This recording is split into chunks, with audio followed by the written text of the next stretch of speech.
Let me take you through some of the other questions from the C-Voter PSC data. Do you think Nitish Kumar's credibility has reduced because of frequently changing alliance partners? 58% of the respondents in the survey said his credibility has come down. Only 20% said his credibility had not reduced, but 58% said his credibility had reduced a lot. Now that is searingly damning for a leader. Now, which scheme launched by the Nitish Kumar government will attract voters in favor of the party? Now, this again is very interesting because all the numbers are just very small. Mukhyamantri Udyami Yojana is 4.3, Bihar Student Credit Card Yojana is 7.7, Jivika Yojana is 5.2, increasing reservation to 75% is 6.3, the Mukhyamantri Kanya Utthan Yojana comes in at top at 11.5. Now, the challenge there is that you don't have that big idea like Ladli Behan in Madhya Pradesh, Larki Behan in Maharashtra.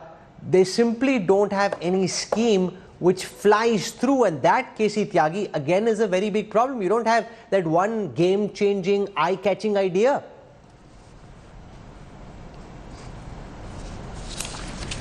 Rahul ji, जिन वर्गों के लिए, जिन classes के लिए, जिन sections के लिए ये जो रेवड़ी योजनाएं चल रही हैं, हमें बिहार में इसकी आवश्यकता नहीं होती है। हमें 35% का आरक्षण थानों में है। आप बिहार के किसी थाने में जाइए, आपको लाडली बहन वहाँ खड़ी हुई मिलेगी, दरोगा भी मिलेगी, सिपाही भी मिलेगी, बड़ी भी मिलेगी।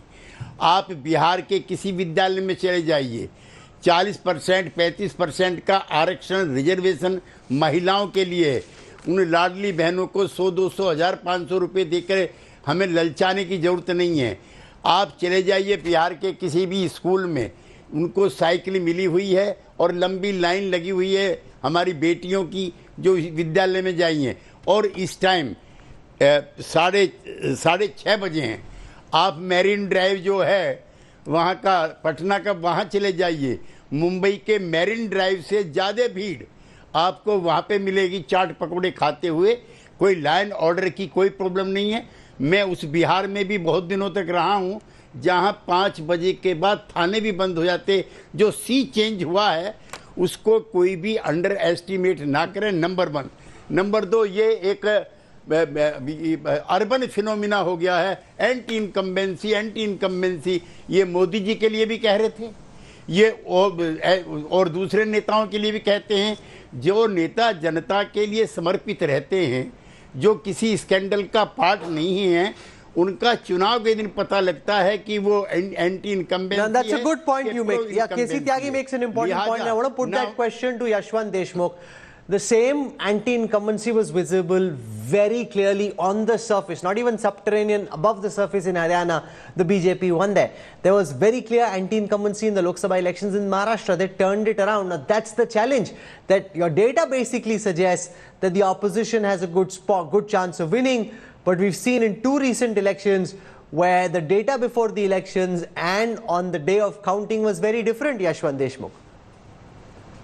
Well, I agree with Tyagi ji, and I also agree with what Manisha said, Rahul, because Manisha made a very, very important point that this is now basically BJP's game in Bihar.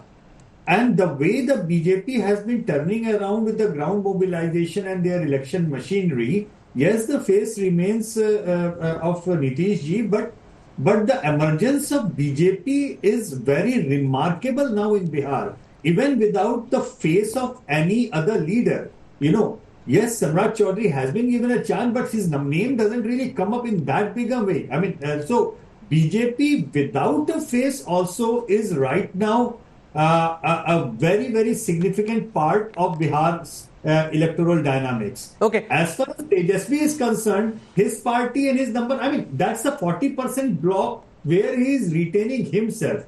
But as you mentioned about Prashant Kishore, without a party backdrop, without anything, if in the vacuum, if he is pulling a traction of 15%, then we also have to realize one thing, Rahul.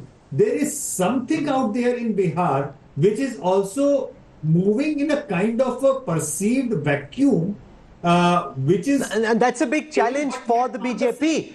in this re-election attempt, Mr. Paswan, the big fear is if Prashant Kishore polls at 14 and if he does get 14% odd vote share on the day of counting, that could really be problematic because the BJP, the Congress, RJD have this fixed Muslim Yadav vote bank. They'll try and pull some of the other backward castes. But if Prashant Kishore takes 14% of the vote, is that really a nightmare scenario from the BJP's re-election chances perspective? Rahul, I'm not trying to demean anyone, but Plural's party was one political party that came in 2022 Bihar. There was one candidate called Pushpam Priya, and Pushpam Priya was also portraying herself as the next potential chief minister of Bihar. So I think if you look at the by-polls, the 4 by-polls, Mr. Prashant Kishore party did secure some level of vote percentage. But as far as the Bharatiya Janata Party is concerned, we have our own set agenda. And let me also add, Delhi election, the Haryana election and Maharashtra election have been a shot in the arm. I'm not trying to extrapolate any data from Delhi, but there are a huge number of people from Bihar who are actually voters in Delhi. Sure. And if you look at it, the Purvanchali data, maybe Yashwantji can substantiate this observation of mine, that the Purvanchalis in Bihar, Purvanchalis based out of Delhi, they have substantially voted and supported the Bharatiya Janata Party. Again, I say this with a lot of confidence, I say this with a lot of rigor as well. I'm not trying to extrapolate that data, but increasingly the level of faith, the level of confidence of people from Bihar, of people of Bihar living outside have been in the Bharatiya Janata Party. No, but that's a good point, and I think Sanjay Jha, that's a real challenge. That is all the narrative, the tailwind is in favor of the NDA. Given that the UPA, the Congress couldn't win in Maharashtra, it couldn't win in Haryana, it did nothing in Delhi. That gives Chirag Paswan, Nitish Kumar, Samrat Chaudhary confidence that abhi jo marji data dikha lo, counting ke din to hum hi aayenge. And Rahul, I'll tell you where the difference lies. Number one, all elections are unique. Let's agree to that. Correct. Okay? Haryana is now history. Maharashtra is history. I can tell you that progressively the economy has deteriorated even further. So I expect the level of pressure on the youth or, inflation and many other structural agrarian problems have only got from bad to worse. Now, here is the truth. The truth is that in Bihar, it is the RJD which is going to do the heavy lifting, not the Congress. Sure. Now, what the India Alliance needs to do in Bihar, and I hope, I'm telling you, your numbers will today get Tejasvi Yadav to hit the road even harder from tomorrow. Sure. If it was the Congress in Bihar, the Congress would spend a week just feeling good about the fact that the India Today survey made them look like the front runners. And I think that is going to be a critical difference. The big X factor here is going to be, will the Congress wake up and realize that it still gets around, I don't know how much is the vote share, around 10% vote share. And if that 10% can go to even 12 or 13, it will put India Alliance on a very strong wicket in Bihar. So as you rightly mentioned, the economy is struggling. The caste reservation that Mr.